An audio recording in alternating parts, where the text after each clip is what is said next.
Bom dia, meu irmão em Cristo, sou Edson Mariano. Vamos estudar mais um pouquinho aí, aquela leitura diária descontraída da Palavra de Deus, sem muita profundidade.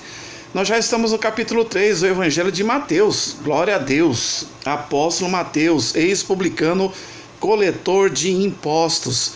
Então, o subtítulo traz aqui, a pregação de João Batista. Eu coloquei aqui do lado, João Batista, primo de Jesus, ele foi o precursor do Evangelho.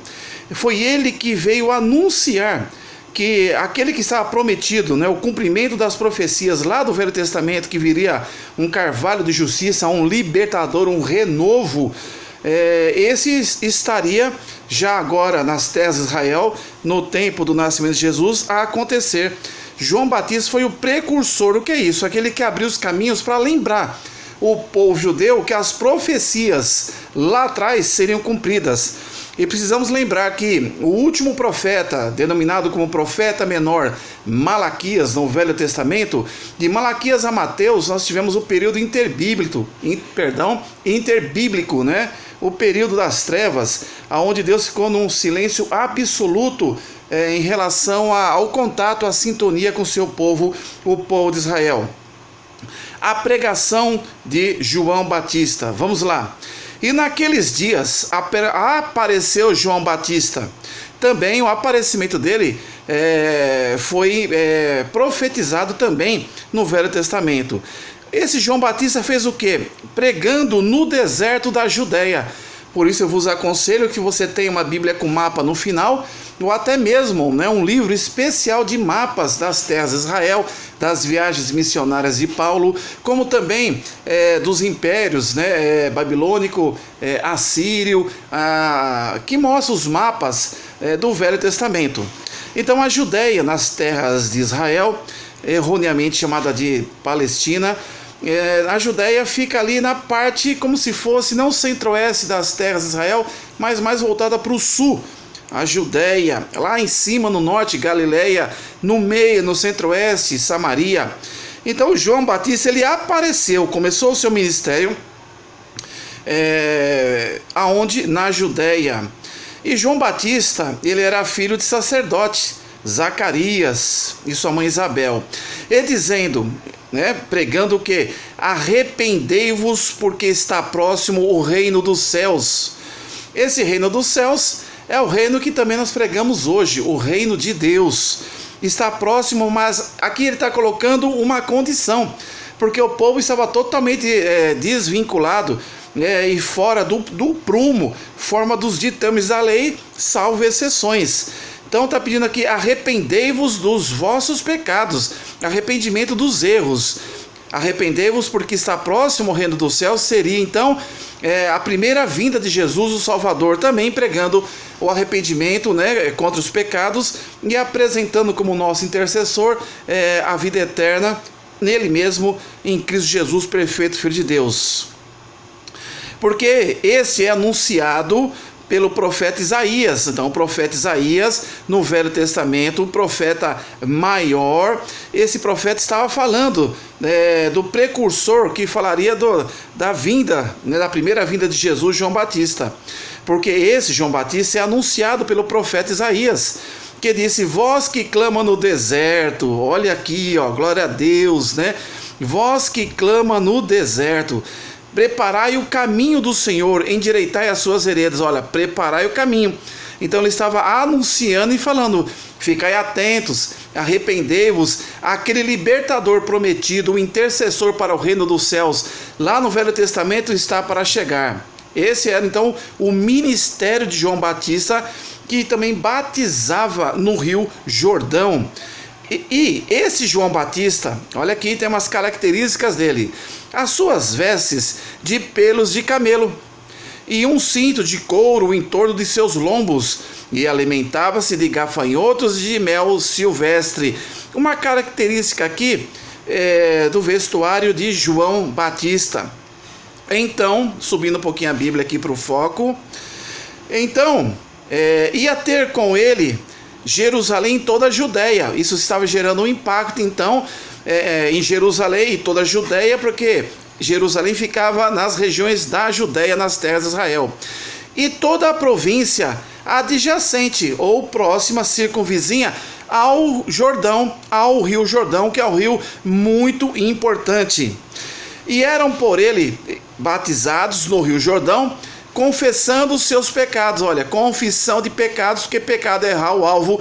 O povo estava totalmente errante nos caminhos e nos desígnios do Senhor, desrespeitando, indo na contramão do Torá, do Pentateuco, dos ditames legais do Velho Testamento.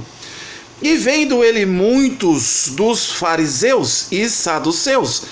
Os fariseus eram os conhecedores da lei, os mestres, os escribas, os doutores, ficavam nas sinagogas lendo e questionando e estudando, a palavra de Deus no Velho Testamento, as profecias, o Pentateuco, os fariseus. E os saduceus eram os sacerdotes, a exemplo de Caifás, a exemplo de Anás.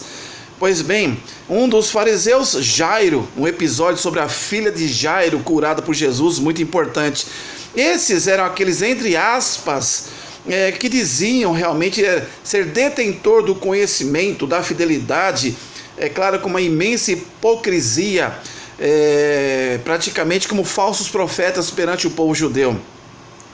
E vendo ele muitos dos fariseus e saduceus que vinham ao seu batismo, muito por curiosidade, dizia-lhes: olha a ousadia aqui do temperamento de João Batista, semelhante à de Pedro, sanguíneo, temperamental, não tinha meias palavras, ele ia direto ao ponto. Então disse aqui, João Batista, quando estava pregando, gerava impacto ali nas redondezas onde ele batizava no Rio Jordão, iam saduceus e fariseus para o investigar. E aí, sem perder a oportunidade, João Batista então já foi direto em cima deles. Raça de víboras, raça de cobras peçonhentas, quem vos ensinou a fugir da ira futura? Aí vem aqui, produzir, pois, frutos dignos de arrependimento. Então João Batista, precursor do Evangelho, primo de Jesus, profetizado que viria a ser esse precursor no Velho Testamento, exemplo do profeta maior Isaías, dando uma dura a quem? Olha só, aos saduceus e aos fariseus. Isso já começou então a ter ali um repúdio entre eles, Versículo 9: e não presumais de vós mesmos dizendo: temos por pai Abraão, porque eu vos digo que mesmo dessas pedras Deus pode suscitar filhos de Abraão. E também agora está posto o machado à raiz da árvore, vamos virar aqui e vamos refocar o celular, deixa-me ver aqui, vamos lá, aqui deu. Toda árvore, pois, que não produz bom fruto é cortada e lançada no fogo. E eu, em verdade, vos batizo com água para o arrependimento, mas aquele que vem após mim é mais poderoso do que eu, cujas sandálias não sou digno de levantar. Ele vos batizará com o Espírito Santo e com fogo. Aqui nós temos algumas doutrinas. Doutrina significa ensinamento, e dogma, linha de interpretação. Você vai perceber que a denominação batista entende que uma vez você batizado, você já está batizado também nas águas e no Espírito Santo de Deus. Já os pentecostais entendem como uma segunda bênção. A primeira é o batismo nas águas, como João batizava no Rio Jordão, e a segunda é a bênção do batismo no Espírito Santo, é o falar em línguas, em mistérios. É daí que vem algumas divisões de igrejas. Versículo 12: em sua mão tem a pá, e limpará a sua eira é campo, e recolherá no celeiro o seu trigo, e queimará a palha com fogo que nunca se apagará, a justiça de Deus. Aí finalizando esse capítulo 3, a respeito do batismo de Jesus. Aqui, o batismo é uma ordenança. Batismo significa mergulho e imersão. Então, é um ato simbólico que você, ao mergulhar-se na água, você está deixando ali a sua vida pregressa, passada, os seus pecados, e quando você levanta-se das águas, você tornou-se ali uma nova criatura em Cristo Jesus. E o batismo, como ordenança, vem junto com a ceia do Senhor. Pois bem, o batismo de Jesus, aqui está o exemplo, que o perfeito Filho de Deus batizou-se também por João Batista no Rio Jordão, nas águas por imersão.